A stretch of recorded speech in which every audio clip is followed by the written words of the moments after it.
My name is Doris Orman. I'm 34 years old, and I never imagined that one day I would sit in a lawyer's office and watch my family erase me from their legacy. The sting of betrayal that morning cut so deep it felt like something inside me cracked. But to understand how I ended up in that leather chair with my name missing from the pages that mattered most, I have to take you back. Back to the years when my role in this family was first written for me, though I didn't know it at the time. Growing up, our house in Boston looked picture perfect from the outside. A two-story colonial with neat flower beds, shutters, always painted a crisp white, and a porch where my mother posed us for holiday cards. My parents, Eleanor and Thomas Orman, owned a modest but respected chain of specialty food stores. In the neighborhood, they were admired, even envied a smiling couple who built something from nothing. People saw them as generous, involved, always present at community fundraisers. But behind the polished smiles was a hierarchy carved into the very bones of our home. Martin, my brother, 5 years older than me, was the golden child. He didn't have to earn the title, it was handed to him like a crown the day he was born. And me, I was the afterthought. The child they loved, of course, but not the one they bragged about at dinner parties. One memory still plays in my head like a broken film reel. I was 8 years old, clutching my first report card full of straight A's. I had worked hard, staying up late with a flashlight under my blanket, memorizing spelling words, and practicing math problems until my eyes burned. I burst into the kitchen, cheeks flushed with pride. "Mom, Dad, look!"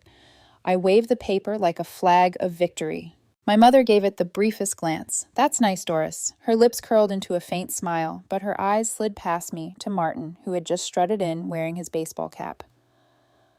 "Did you see Martin made the team? Isn't that wonderful?"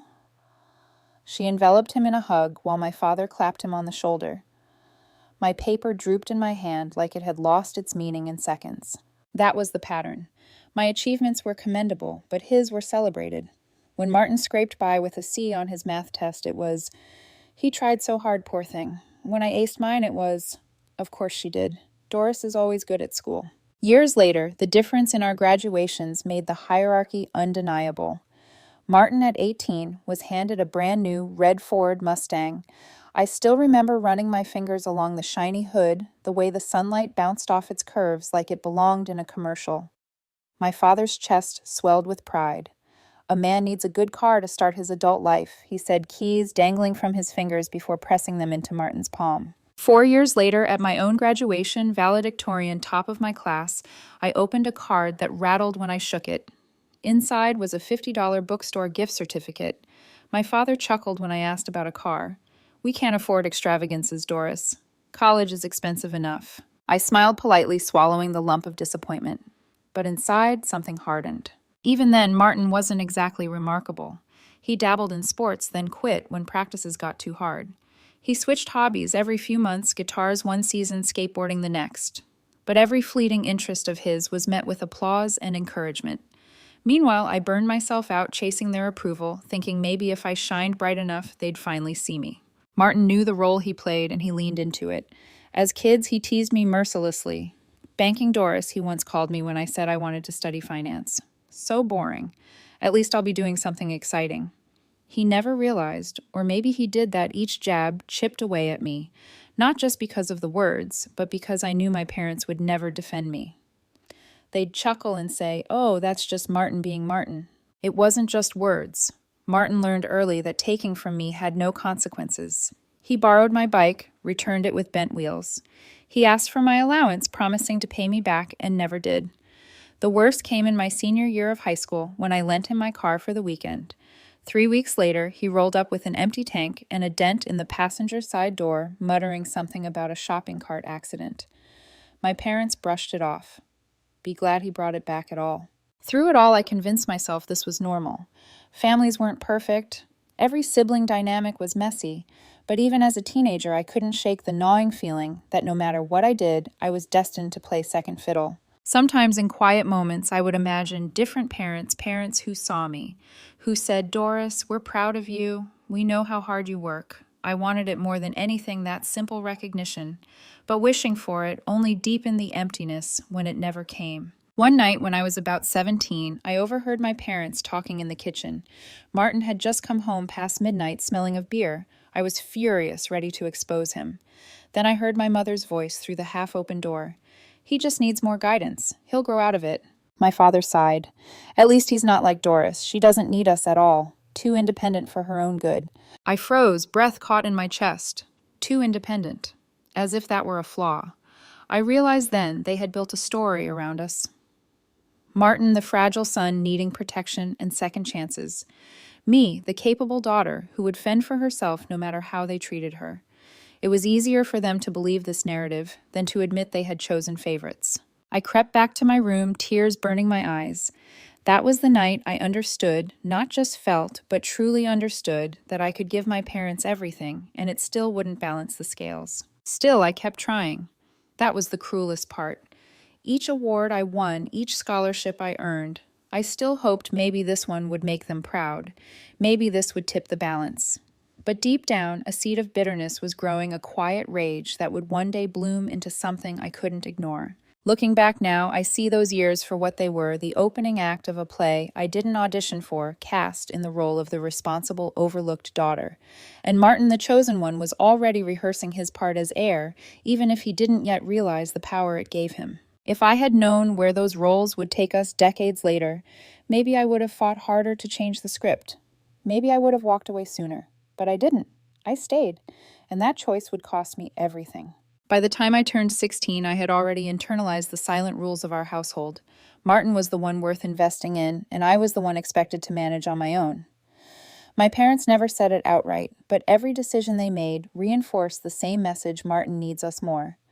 Doris will figure it out. So while Martin cruised through high school in his shiny Mustang, I took on my first job at the local cafe down the street. The smell of burnt coffee and grease clung to my clothes, even after a shower, and my feet ached from standing for 6-hour shifts after school. On weekends, I added shifts at the library, reshelving books, and managing the checkout desk. By 17, I was juggling 2 part-time jobs, all so I could start saving for the one thing I knew my parents wouldn't cover: college. Martin, meanwhile, got a full ride courtesy of Mom and Dad. They paid for his tuition, housing, meal plan, textbooks, and even gave him a monthly allowance so he wouldn't have to worry. I remember overhearing my mother tell a neighbor proudly, "Martin deserves to focus on his studies without the stress of money." What she didn't mention was that he spent more nights partying than studying, nearly flunking out by the end of his second year. When that happened, my parents swooped in with expensive private tutors. "He just learns differently," my father said, brushing off my pointed question about how they could afford it. The answer was simple. They found a way when it came to Martin. For me, the answer was always no. During my senior year, I spent nights hunched over scholarship applications at the dining table long after everyone had gone to bed. My mother once wandered in and glanced at the stack of forms. "Don't stress yourself, Doris," she said, lightly sipping her tea. "You've always been so resourceful. I'm sure you'll find a way." Her words were meant as comfort, but they stung. That was the story of my life. Martin needed help. I could manage. Martin's entitlement stretched beyond money. He treated me less like a sister and more like a convenient resource. I'll never forget the summer after his sophomore year of college when he called me, voice dripping with fake urgency. "Doris, hey, I just need a small favor. Can I borrow your car for the weekend? Mine is in the shop, and I promised a friend I'd drive down to Cape Cod." It sounded harmless enough. I hesitated, but said yes. That weekend turned into 3 weeks. When he finally pulled into the driveway, the gas tank was bone dry and a new dent scarred the passenger side door. "What happened?" I demanded, pointing at the dent. He shrugged, tossing me the keys like it was nothing. "Some idiot with a shopping cart. Not my fault." I wanted to scream, but before I could, my father stepped in. "Be grateful he brought it back at all," he said firmly, as though I was being unreasonable. Martin smirked behind him, and I knew complaining was useless. That was the first time I truly tasted what it meant to be invisible in my own family. Another time, Martin showed up at my apartment during college, suitcase in hand, eyes glassy from yet another failed relationship. "Just a couple of nights, Doris," he promised, dropping his bag by the couch. A couple of nights turned into 2 months.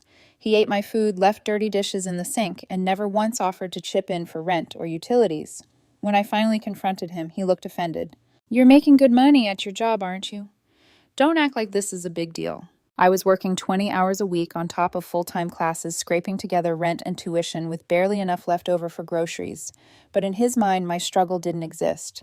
My parents, when I complained, sighed and said, "Martin's just finding his way. Don't be so hard on him." Still, I held on to this fragile belief that my hard work would eventually earn their respect. I told myself, just graduate, Doris. Once you've made it, they'll see. In my sophomore year, I won a prestigious scholarship that covered nearly all my tuition.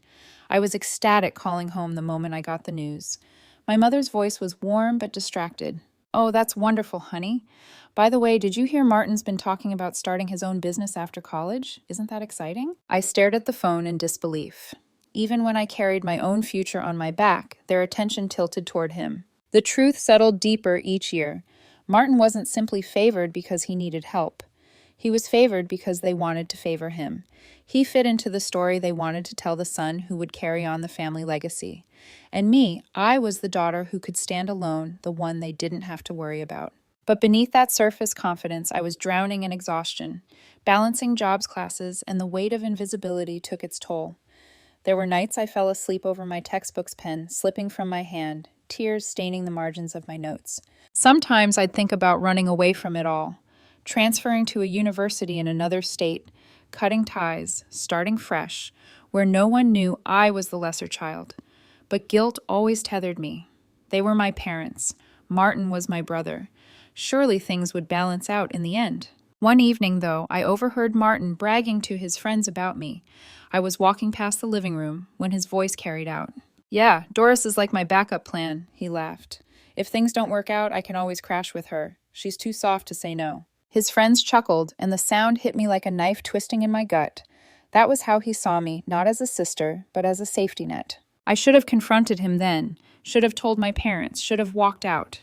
But I didn't. Instead, I went back to my room, shut the door, and buried myself in my books. Even now, I wonder if that was the moment when resentment truly began to calcify into something sharper, something dangerous. Because deep down, I knew this wasn't just favoritism anymore. It was a system that fed Martin's entitlement and fed on my silence. And the system was working exactly as my parents wanted it to. By the time I graduated college, I had perfected the art of survival. Scholarships, 2 jobs, and relentless determination had carried me across the finish line. I walked across the stage summa cum laude, my name echoing through the auditorium, my heart swelling with pride. I searched the crowd for my parents, imagining for once that their faces would be lit with admiration meant only for me. But even then, even on a day that should have belonged to me, I saw my mother nudging Martin to fix his tie, my father's hand on his shoulder as though he were the one being honored. Their claps were polite, not exuberant. Their smiles were muted, not radiant. I told myself not to care that the degree in my hand was enough proof of my worth. Still walking off that stage, I felt hollow. I threw myself into the world of finance. Numbers didn't play favorites. They rewarded precision, strategy, discipline. Within 3 years at Hamilton Asset Management, I had been promoted to senior analyst, a trajectory that usually took double the time. The office lights became my companions long after my colleagues went home. Spreadsheets and market reports gave me a sense of control that my family never offered. If I worked hard enough, there was no denying my value. Yet no matter how many hours I poured into my career, I still made space for my family. Holidays, birthdays, anniversaries. I was there, always with carefully chosen gifts, always with a smile that hid the gnawing hurt. I still believed, against all reason, that if I gave enough, they would see me. One Thanksgiving stands out like a scar. I had just been promoted to senior analyst. My boss had toasted to my precision under pressure, calling me a rising star. I walked into my parents' home that evening, heart buzzing with pride, ready to share the news. The house smelled of roasted turkey and cinnamon pie. Martin was already sprawled on the couch, beer in hand, laughing about some story I hadn't been part of. "I got promoted today," I announced at the dinner table, trying to keep the excitement steady in my voice. "Oh, that's wonderful," my father murmured, barely looking up from carving the turkey. Within seconds, he turned to Martin. "So tell me about this brewing hobby of yours. You think it could be a business?" Martin grinned, leaning back in his chair like royalty. "Yeah, I've been experimenting in the garage. People say it's pretty good. Who knows, maybe I'll start selling." And just like that, the table came alive. My mother clapped her hands, eyes shining. That's brilliant, Martin. You could have your own label. My father started brainstorming startup costs, offering to help with capital. I sat there, fork frozen, halfway to my mouth, listening to them map out a business plan for his hobby. My promotion, the one I had sacrificed sleep, weekends, and relationships for, was brushed aside like small talk. My throat tightened, and for the rest of the evening, I spoke only when spoken to. On the drive back to my apartment, the city lights blurred through my tears. That was when I realized something awful. No matter how high I climbed, I was still invisible to them. But I kept trying. I invited Martin to networking events, hoping exposure to professionals might help him find stability. He showed up late, complained about the boring finance crowd, and left early. I offered to review his resume when he was between jobs, but he brushed me off saying, "You think you know everything just because you push numbers around." Our conversations always ended the same way, me reaching out, him dismissing. Still, I told myself maybe one day he'd grow out of it. Maybe he'd see me as more than just the responsible sister he could lean on. The irony was that despite all his failures, he never doubted his place in the family. He wore their favoritism like armor, striding through life, knowing someone would always bail him out. And most of the time, that someone was me. I remember one weekend when he called, panic laced in his voice. "Doris, I'm about to get kicked out of my apartment. Rent's overdue. Just spot me this month, I'll pay you back." I wired the money before hanging up because that's who I was, the fixer, the safety net. The repayment never came, of course. After a while, we stopped even pretending it was a loan. Meanwhile, my parents praised him for the smallest things. When he showed up late to dinner with takeout, they called him thoughtful. When I paid their utility bills without them asking, they said nothing at all. I began noticing the toll it was taking on me physically. Nights of grinding my teeth left my jaw sore. Dark circles pooled under my eyes. A constant tightness pressed against my chest, the weight of unspoken resentment. My best friend Tara noticed. "You can't keep burning yourself out like this," she said over coffee one afternoon. "You're setting yourself on fire to keep them warm." I laughed it off, stirring cream into my cup. "It's family, Tara. That's just what you do." She leaned closer, eyes sharp. "No. That's what they're doing to you. They've trained you to believe it's normal." Her words lodged in my mind like a splinter. I tried to shake them off, but late at night, lying awake in the dark, I wondered if she was right. Still, I couldn't let go of hope. Hope that if I just gave more, tried harder, sacrificed a little longer, they would finally see me. Recognition was always just out of reach, dangling like a prize I couldn't win, yet couldn't stop chasing. And so I pressed on. More promotions, more financial support, more patience with Martin's endless temporary setbacks. I convinced myself I was building a bridge to something better. But deep down, a different truth was taking root. Every ignored achievement, every brushed aside sacrifice, every moment when Martin's smallest effort outshined my greatest triumph, it all piled into a shadow that followed me everywhere. I didn't know it then, but that shadow would grow darker with time until it swallowed me whole in a lawyer's office years later. The year 2008 arrived like a storm no one could escape. While Wall Street burned under the weight of collapsing markets, my parents' small specialty food business quietly began to sink. The kind of artisanal products they sold, imported cheeses, fine olive oils, gourmet spices, suddenly became luxuries people could no longer justify. Customers turned to discount stores, and I watched the life drain from my parents' eyes each time I visited their shop. Shelves once overflowing with delicacies now stood half empty. Lights dimmed to save on electricity, and the steady hum of conversation was replaced by silence. One night my phone rang while I was working late at the office. My mother's voice trembled on the other end. "Doris, I hate to ask this, but we can't make the mortgage this month. We've already emptied our savings to keep the store afloat." I didn't hesitate. Within minutes, I wired $5,000 to their account. "Don't worry about paying me back right away," I told her, forcing a smile she couldn't see. "Focus on the business."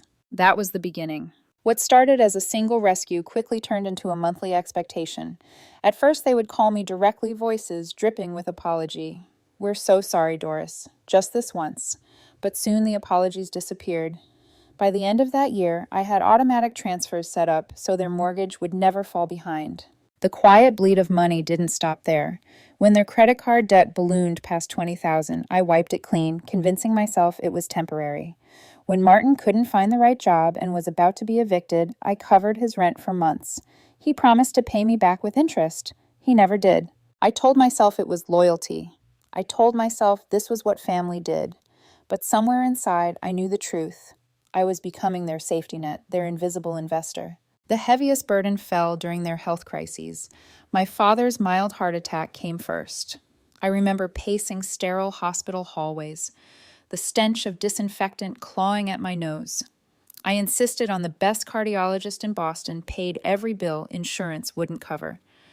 When the doctor prescribed a medication that cost $1,000 a month, I didn't flinch. I simply handed over my card. Then, as if fate had timed it cruelly, my mother was diagnosed with early-stage breast cancer months later. Surgery, chemo, post-treatment care. I made sure she had access to everything. I even hired a private nurse to stay with her after surgery. And Martin, he breezed into the hospital once or twice, carrying flowers and posting carefully staged Instagram photos at their bedside. My parents beamed at him like he was their savior. When I gently suggested he help with expenses, Martin looked at me as if I'd spoken another language. But you make so much more money than I do. This is easier for you. The words seared. Easier for me. Did he have any idea how many vacations I had canceled? How many sleepless nights I endured, calculating whether I could still save for a condo for retirement for myself? Apparently not. My parents didn't notice either. Or maybe they chose not to. They thanked me occasionally, but their gratitude was always overshadowed by their praise of Martin. He drove 2 hours just to see us, my mother would marvel. Or Martin brought us dinner from our favorite restaurant. Isn't he thoughtful? I would sit in the corner receipts of thousands of dollars worth of bills stuffed in my purse, wondering how a takeout container outweighed years of sacrifice. One evening, after covering yet another round of expenses, I slumped into a booth at a cafe with Tara. She studied the exhaustion on my face, concern etched into her features. You can't keep doing this, she said firmly, stirring her coffee. You're setting yourself on fire to keep them warm. I laughed weakly. They are my parents, Tara. What am I supposed to do? Let them lose their home. Let Martin get evicted. Her eyes softened, but her words cut. Doris, they don't treat you like a daughter. They treat you like an insurance policy. And Martin, he doesn't respect you. He uses you. I wanted to argue, but my throat closed. Deep down, I knew she was right. Still loyalty, or maybe desperation, kept me tethered. I clung to the belief that if I just kept helping, if I just proved I was indispensable, they would finally acknowledge my worth. The irony was cruel. Each time I bailed them out, each time I saved them from disaster, I thought I was moving closer to their approval. But in reality, I was cementing my role, the dependable one, the invisible one. And every sacrifice I made, every dollar, every sleepless night was quietly feeding the very system that would one day discard me. That's the part I didn't see then. That loyalty, my loyalty, would become the rope they'd use to pull the noose tighter around my neck. It was a crisp autumn morning, the kind where the air feels sharp enough to slice through skin. I sat at my desk in the financial district, scrolling through quarterly investment reports, the kind of numbers that usually absorb me completely. But that day, my concentration wavered. Maybe it was the change of season, maybe it was the exhaustion of years, or maybe it was fate waiting for the right moment to strike. My phone buzzed with an unfamiliar local number. I almost let it go to voicemail, but something in me, call it intuition, call it dread, told me to pick up. Is this Doris Orman? The voice was professional, measured almost too calm. Yes, this is she. Good morning, Miss Orman. This is Jeffrey Blackwell from Blackwell Schneider and Associates. I represent your parents. They've recently updated their estate plans, and there are matters I'd like to discuss with you in person. My grip on the phone tightened. Is everything okay? Are my parents all right? They're fine, he assured me quickly. This is standard procedure after significant changes to their will. Would you be available to meet this week? For a moment, my heart leapt. Estate plans. Perhaps finally they had decided to include me in the business. After all my sacrifices, after years of carrying them financially, maybe this was recognition at last. I rearranged my entire schedule to see him the following afternoon. All day, a war raged inside me. Hope on one side, suspicion on the other. I wanted so badly to believe this was the moment everything would shift, the moment my parents finally saw me. The next day, I walked into the law firm's glass and steel office building downtown. The reception area gleamed with polished wood and abstract paintings, a quiet hum of efficiency filling the air. A vase of lilies perfumed the space, luxurious, intentional. This was not the office of a man who handled minor affairs. This was legacy work. Miss Orman. A tall man in his 50s approached his handshake, firm but perfunctory. Jeffrey Blackwell, Thank you for coming." He led me not to his personal office, but to a conference room. A long mahogany table dominated the space, 2 chairs prepared with water glasses, notepads, and pens. Behind him, floor-to-ceiling windows framed the Boston skyline. It felt both grand and cold, like standing in a cathedral of money. As I sat down, my pulse pounded in my ears. Blackwell opened a thick folder with my parents' names stamped on the front. "Miss Orman," he began, his tone practiced neutral. "Your parents have made substantial changes to their estate plans. It's important you understand the current arrangements." My stomach clenched. Something in his voice told me this was not going to be the recognition I had dared to hope for. He slid a document toward me. "They've decided to leave their entire estate to your brother, Martin Orman. This includes their primary residence, all business assets of Orman Fine Foods, their investment accounts, and personal property." The words landed like physical blows, each syllable knocking the air from my lungs. Entire estate. Entire. To Martin. I blinked, staring at the neat black letters that spelled my exclusion. For a moment, the room blurred. "There must be some mistake," I whispered, my throat dry. "I'm afraid there isn't," Blackwell said gently. "The documents are clear. They were signed while your parents were of sound mind." My voice came out strained, brittle. "Why did they explain why?" He cleared his throat, shifting in his seat. "They stated that they believe Martin requires more financial support than you do. They mentioned your successful career several times, and their confidence in your ability to provide for yourself." The irony was so bitter, I nearly laughed. My success, the thing I thought might finally earn their respect, was now the reason they had cut me out completely. So I said, forcing calm into my voice, "Because I worked hard, because I became independent, I'm being punished." Blackwell hesitated, his eyes softening in pity. "I wouldn't characterize it as punishment. Estate planning is personal. People have the right to distribute their assets as they see fit, even if that means disregarding years of financial support I've given them. Mortgage payments, medical bills, debt." My words were sharper than I intended, anger slipping through the cracks of my composure. His silence was answer enough. I leaned back, trying to steady my breath. My parents' faces flashed in my mind, smiling at Martin when he brought them takeout while I drained my savings to keep their home intact. And now this. "There's more," Blackwell said quietly. Of course there was. They've also named Martin as their healthcare proxy and power of attorney should they become incapacitated. Another blow.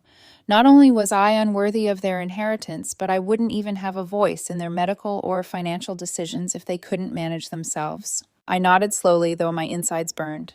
And Martin, he knew about this. Blackwell's eyes flickered, betraying the truth before his lips did. Yes, he was consulted during the process. I closed my eyes briefly. So Martin had been in on it from the start. He hadn't just passively benefited from their favoritism, he had actively shaped my exclusion. I gathered my purse, pushing back my chair with deliberate calm.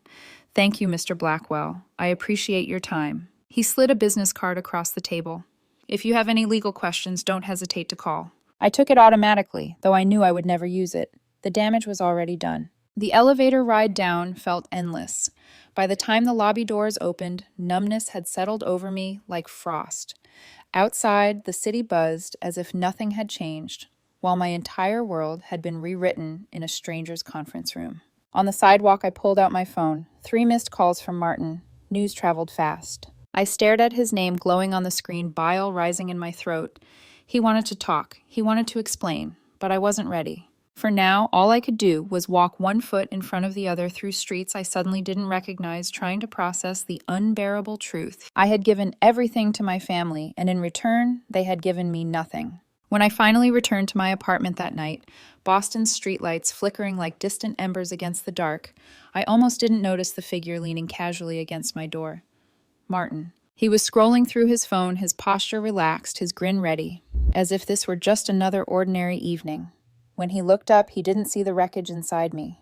Or maybe he did and simply didn't care. "There you are," he said cheerfully, slipping his phone into his pocket. "I've been trying to reach you all day." I stopped a few feet away, clutching my bag, heart pounding. "How long have you known?" The smile faltered briefly before returning smoother this time. "About the will." He shrugged. "A few months. Mom and Dad wanted my input." The words sliced through me like glass. My own parents had shared their plans with him, consulted him, and left me in the dark until it was too late. I unlocked the door, slowly debating whether to let him in. He followed me inside without waiting for an invitation, sprawling onto my couch like he owned the place. "Relax, Doris," he said, stretching his arms across the backrest. "It's not the end of the world." I turned, my voice trembling between fury and disbelief. "They left everything to you, Martin. Everything. And you didn't think I deserved to know." He leaned back, feigning patience. "Look, it just makes sense. You've got your fancy career making six figures. You've always been the independent one, right? Always so proud of doing everything on your own. Me. I'm still finding my footing. The business needs someone fully committed." I laughed bitterly.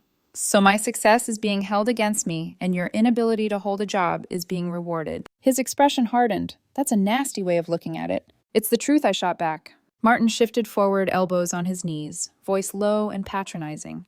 "Doris, you've always shown off your promotions, your bonuses, like you were rubbing it in. Mom and Dad don't want you to feel burdened with the family business. They know you can handle yourself." The audacity left me speechless. For years, I had wired money to keep them afloat, sacrificed vacations, postponed, buying a home, reduced my retirement savings, all so they could survive. And here was Martin twisting the story until I was cast as the selfish one. "You know that's not true," I said quietly. "You know how much I've given to them, how much I've given to you." Something flickered across his face, almost guilt, but it vanished as quickly as it appeared. "They needed help, and you could provide it. That's different from long-term planning. Did you encourage them to cut me out completely?" My voice cracked raw with accusation. Martin stood pacing toward the window. His reflection glimmered faintly in the glass, his jaw tight. "I didn't cut you out of anything. They asked my opinion, and I gave it. The business needs consistency. You've made your choice to pursue your career, your life. That's fine. But don't act like this is some grand betrayal." My chest burned. A grand betrayal. "Martin, I paid for their medical bills. I covered their debts. I even kept a roof over your head when you couldn't afford rent. And you call this what, practical?" He turned, his eyes narrowing. "Yes, practical. You're strong enough to stand on your own. I'm not ashamed of admitting I need them. Maybe you should stop pretending you don't need anyone." I stared at him, seeing him clearly for perhaps the first time, not just my spoiled brother, but a man who had built his entire existence on manipulation. He had fed my parents a narrative where my independence became arrogance, where his dependency became devotion. "You've rewritten our lives," I whispered. "In your version, I'm the cold, career-driven daughter who doesn't care about family, and you're the loyal son who needs protecting. And they believe you." He didn't flinch. He didn't deny it. He only smirked as if I had finally caught up to a game he'd been playing for years. "I think you should leave," I said, my voice steady even as my hands trembled. He reached for his jacket, shaking his head like I was being childish. "You always take things too personally, Doris. This isn't about love. It's about keeping the business alive, keeping the family legacy intact. Don't make it about you." I almost laughed, sharp, humorless. "Don't make it about me. They wrote me out of their will, Martin. They erased me. If that's not personal, I don't know what is." He opened the door, pausing just long enough to twist the knife deeper. "You've always wanted to prove you didn't need anyone. Now's your chance." The door clicked shut behind him, and silence filled the room. My chest heaved, my pulse thundered, but underneath it all, clarity began to surface. Martin hadn't just benefited from favoritism, he had orchestrated it, fed it, twisted it until I was the villain in my own family. I sank onto the couch where he had sat moments ago, the cushions still indented by his weight, and felt the fury harden into resolve. If my brother thought he could write me out of my family, he hadn't seen what I was capable of yet. The morning after Martin's smug visit, I drove to my parents' house. Their two-story colonial had always symbolized stability to me. The porch swing, the manicured lawn, the geraniums my mother replanted every spring. But that morning it felt like I was approaching enemy territory. My father was in his recliner, the newspaper open across his lap. My mother moved about the kitchen, humming softly as she prepared lunch. Everything looked normal, deceptively normal. "Doris." "What a nice surprise," my mother said, wiping her hands on a dish towel. I didn't sit. "I spoke with Mr. Blackwell yesterday," I said flatly, "about the changes to your will." The room shifted instantly.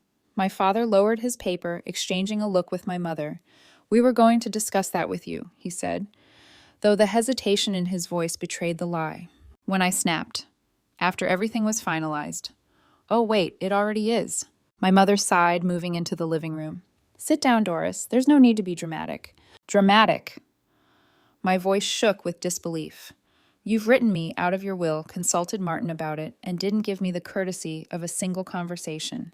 And I'm dramatic for wanting an explanation. You're successful, Doris, my father said firmly, as though that explained everything.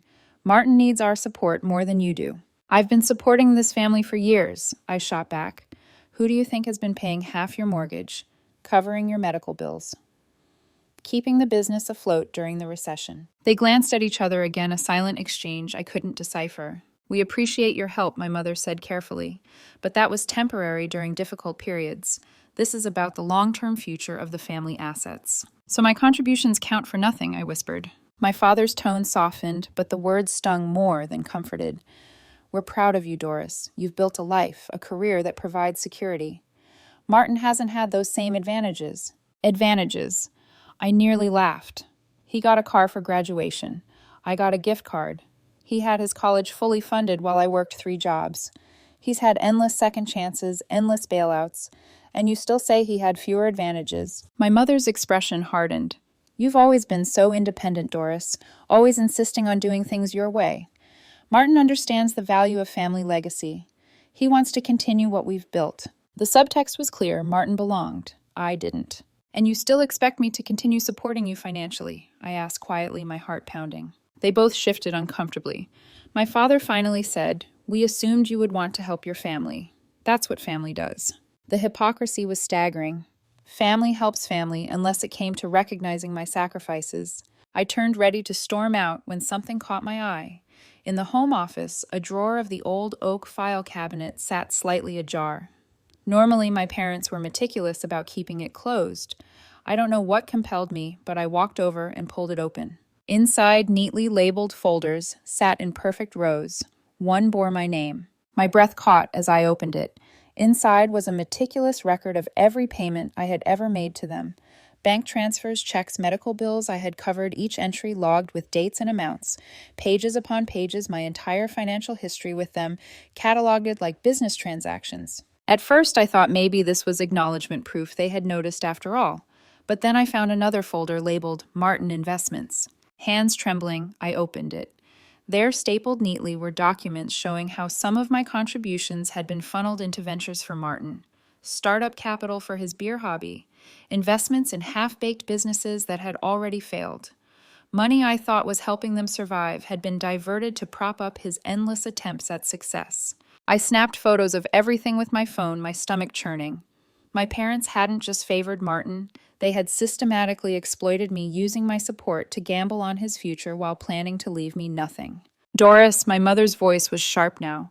Footsteps quick behind me. What are you doing? I turned slowly, folder in hand. Documenting the truth. Every dollar I gave you, you recorded. And then you used it to bankroll Martin. Was that your plan all along? To bleed me dry while grooming him for everything? My father's face flushed. That's not fair. Those were family decisions. Family decisions. My laugh was bitter. No, those were your decisions. And Martin's. I was never consulted. I was just the funding source. Watch your tone, my father barked. We won't be spoken to like this in our own house. Then maybe you should have treated me like a daughter instead of a bank, I snapped. The silence that followed was deafening. I shoved the folder back into the drawer and grabbed my bag. My mother called after me. Doris, you're overreacting. We've always loved you. I stopped at the doorway, my back to them. My voice came out low, steady. No. You've always loved the version of me that was useful, but you've never loved me. I left without looking back. The drive home blurred past in flashes. Traffic lights, honking horns, the dull roar of the city. Inside my chest, something shifted. It wasn't just anger anymore. It was clarity, cold and sharp. They hadn't simply overlooked me. They had exploited me, deliberately, systematically, and I had let them. By the time I reached my apartment, my fury had crystallized into resolve. The years of chasing their approval, of sacrificing myself in the hope of being seen, were over. If they thought they could erase me so easily, they had underestimated the daughter they had spent a lifetime underestimating. The morning after discovering those folders, I woke with a strange calmness. The fury hadn't vanished. It had settled into something harder, sharper, like a blade honed overnight. The denial, the begging for scraps of recognition, the endless excuses I'd told myself, those were gone. What remained was clarity. For the first time in years, I called in sick to work, not because I was overwhelmed, but because I needed the day to take my life back. By noon, I sat across from Victoria Ramirez, a family law attorney I had met at a charity gala years earlier. Her office was modest compared to Blackwell's glass cathedral, but the energy felt different, warm, grounded, lined with bookshelves and family photos instead of sterile art. Victoria, a sharp-eyed woman with silver streaks in her hair, listened as I poured out everything: the will, the favoritism, the financial bleed, and finally the folders. When I finished, she leaned back, hands folded. Legally speaking, your parents have every right to distribute their estate however they choose. Unless there's evidence of coercion or diminished capacity, contesting the will would likely fail. I nodded, expecting as much, though the words still stung. But she continued, what you've described with your financial contributions is different.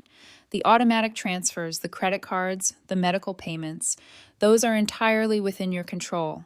You can stop them today. Her tone was matter of fact, but to me it sounded like a revelation. So there's nothing I can do about the will, I said quietly. Not now. You could contest after their passing, but those cases rarely succeed.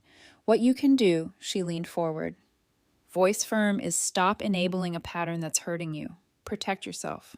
I left her office with a new kind of power, not the power to change my parents, but the power to change myself. My next stop was Daniel Park, my longtime financial advisor. Daniel was usually unflappable, but when I told him the story, his jaw dropped. They did what he exclaimed, nearly spilling his coffee.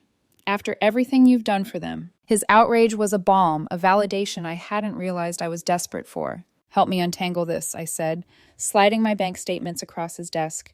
I need to know exactly how much of my life I've poured into theirs. For the next hour, we combed through the records.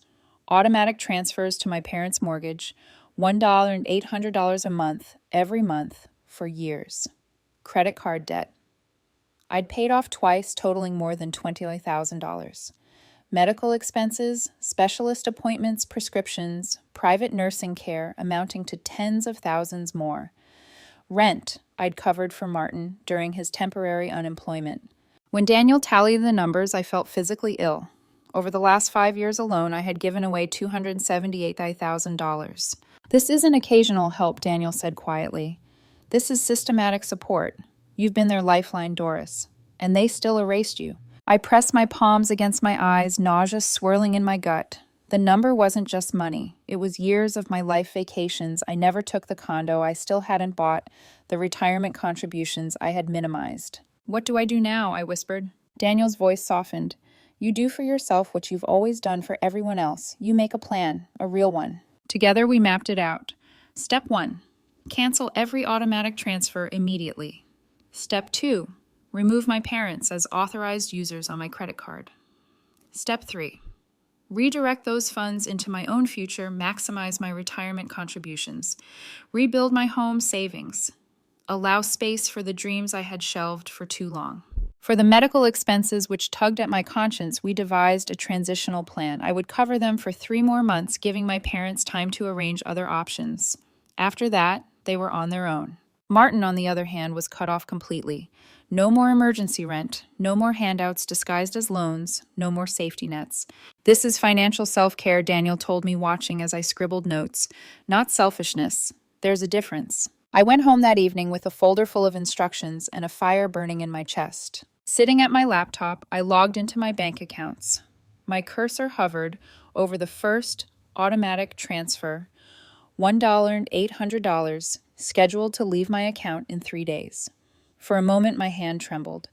A lifetime of conditioning screamed that I was betraying them, abandoning them. Then I remembered the folders in their office, the cold, calculated way they had documented every dollar I gave while plotting to leave me with nothing. I remembered Martin's smirk in my living room, my father's voice calling me too independent, my mother's sighs when I asked for fairness. I clicked cancel. The weight didn't vanish instantly, but a piece of the chain around my chest loosened. One by one, I canceled the rest.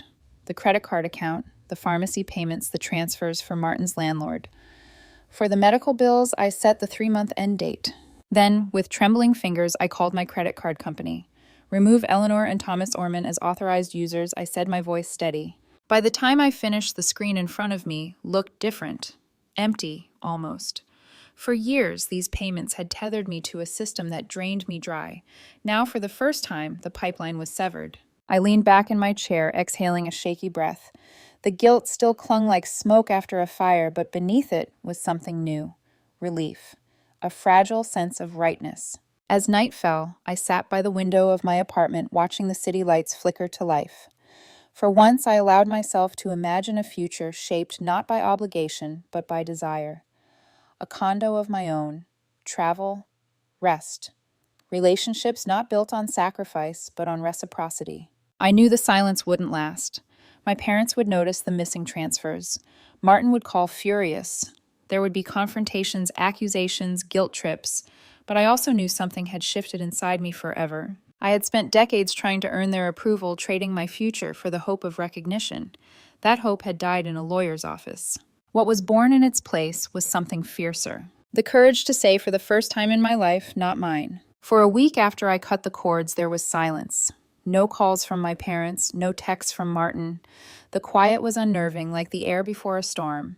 I walked through my days with a knot in my stomach, waiting for the crash. It came exactly 7 days later. My phone buzzed with a single text from my mother. Mortgage is due. No greeting, no question about how I was doing, no acknowledgement that the automatic transfer hadn't come. Just 3 words typed as if my bank account still belonged to them. For a moment, the old reflex rose up. I almost reached for my laptop to wire the money. But then I saw the folders again in my mind, the cold record-keeping, the investments in Martin made with my sacrifices. I typed 2 words in reply, not mine. Then I turned off my phone and walked out into the crisp evening, letting the autumn air clear my head. By the time I returned home and powered it back on, the storm had begun. 5 missed calls from my mother, 3 from my father, 7 text messages escalating from confusion to anger. 1 voicemail from Martin that began, "What the hell do you think you're doing?" before I deleted it. I didn't answer. Instead, I sent 1 message: "I will call tomorrow at 7:00 p.m. to discuss the changes in our financial relationship." At 7:00 sharp, I dialed. My mother answered on the first ring, her voice tight with fury. "What is going on, Doris?" The mortgage payment bounced. The bank called us. It was humiliating. No hello, no concern. Just the problem I had failed to fix. "I've made some changes," I said evenly. "I will no longer be contributing to your household expenses." "What do you mean changes?" My father's voice cut in. I realized I was on speaker. We were counting on that money. "Yes," I said quietly. "You were, but you also wrote me out of your will. You decided Martin would inherit everything and hold power of attorney. If I'm not worthy of your legacy, I'm not your bank either." Silence. Then my mother's voice, sharp and incredulous. "That has nothing to do with this. The will is about the future. This is about our current needs." "It has everything to do with it," I replied, heat rising in my chest. "I've supported this family for years while you funneled my money into Martin's ventures, and you never once considered me in your plans." "We're your parents," my father barked. "You don't just cut us off." "I'm not cutting you off out of spite," I said firmly. "I've set a 3-month transition for medical payments. After that, you'll need to manage on your own, just as you expected me to when I was 16. "Is this about money?" my mother asked, her voice dripping with disdain. "Are you really that materialistic, Doris, after all we've done for you?" I almost laughed at the absurdity. "This isn't about money. It's about respect, about being treated as an equal child, not a convenient ATM." "Martin needs our help more than you do," my father repeated, clinging to the refrain. "And I needed your help. When I was working 3 jobs in college, I shot back. When I couldn't afford a car for interviews. When I lived on instant noodles to buy textbooks. You didn't help me then. Now you can do the same." The conversation dissolved into anger and guilt trips. My mother threatened. "If this is how you're going to be, don't expect to be welcome in this house," my father added. "Don't come crying to us when you need something in the future." The words hurt, not because I feared losing their support, but because they confirmed what I had always suspected, that love in our family had always been conditional. "I understand," I said simply. "I hope someday we can build a healthier relationship. But until then, I need to protect myself." I ended the call before they could respond. The next day, Martin showed up at my office. He stormed through reception, causing a scene until I agreed to see him in a small conference room. His face was flushed with anger. "What the hell are you trying to prove?" he demanded.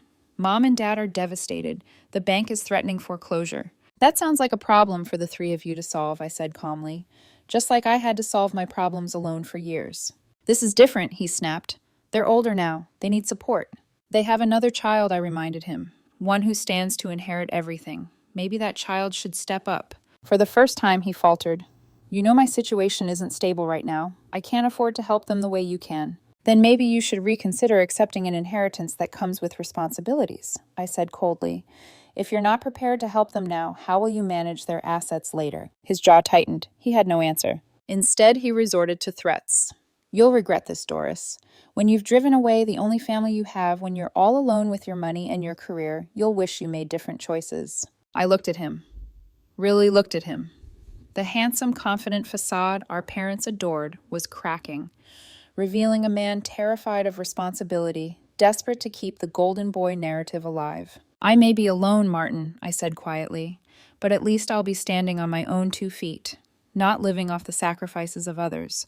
He left in a fury, slamming the door so hard the glass rattled. That night, my phone lit up with messages from extended relatives all parroting the same story.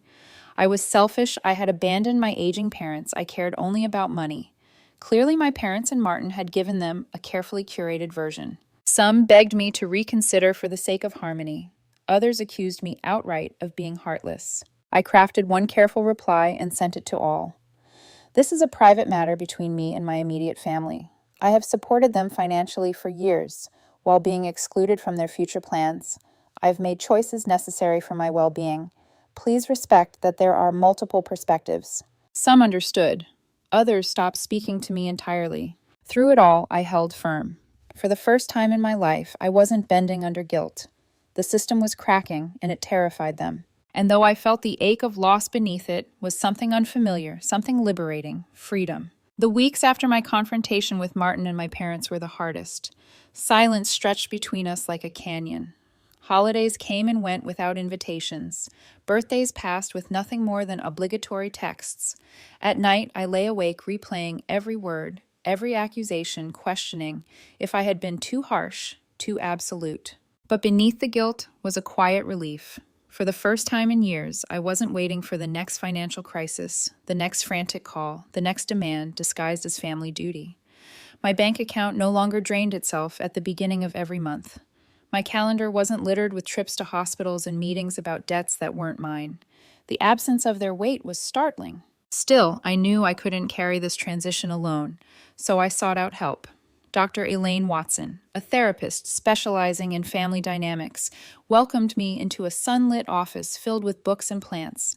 The first time I sat across from her, words tumbled out of me in a torrent I hadn't realized I'd been holding. What you're experiencing is grief, Dr. Watson said gently. You're mourning the family you thought you had or hoped you could have. That's a real loss. Her words cracked something open inside me. For years, I had been chasing love I thought was simply hidden, waiting for me to earn it. Now I understood it had never been there, not in the way I needed. She explained the system I'd lived in. Martin cast as the golden child me, as the dependable one, my parents as enforcers of those roles. Systems resist change, she said. When you withdrew financial support, you disrupted the entire balance. Their anger is the system trying to reset itself. It made sense, but understanding didn't erase the ache. Nights were still lonely.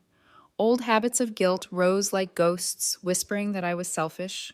But slowly, with each session, I learned to quiet them. I also began to rebuild my own life. Within months, I toured condos across the city, something I'd put off for years. When I walked into a 10th floor unit in a converted factory building with brick walls, tall windows, and a view of a small park, I felt something I hadn't in a long time: joy.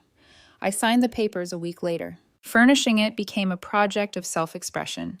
I painted the walls colors I loved, not ones I thought would impress my parents. I bought art from local markets that spoke to me. I filled the space with plants, their green leaves stretching toward the light like I was. For the first time, my home felt like mine. With financial freedom came other shifts. I maxed out my retirement contributions, rebuilt my savings, and even booked the European trip I had dreamed about since college. Standing on the cliffs of Portugal's Algarve coast, waves crashing below, I realized how much of myself I had lost in sacrifice, and how much I was now reclaiming. Friendships too deepened. Tara remained my anchor, reminding me with a laugh. You finally look like you're living your own life instead of theirs. I reconnected with college friends I'd lost touch with, discovering many carried similar scars of family favoritism. Together, we swapped stories and found solidarity. Dating entered the picture again cautiously. This time I carried lessons I had paid dearly, for I would not tolerate one-sided relationships. I would not play caretaker in exchange for scraps of affection. My worth was not negotiable. And then slowly my family shifted. Months after I cut off the money, Martin reached out. His voice was quieter than I remembered, less sure of itself.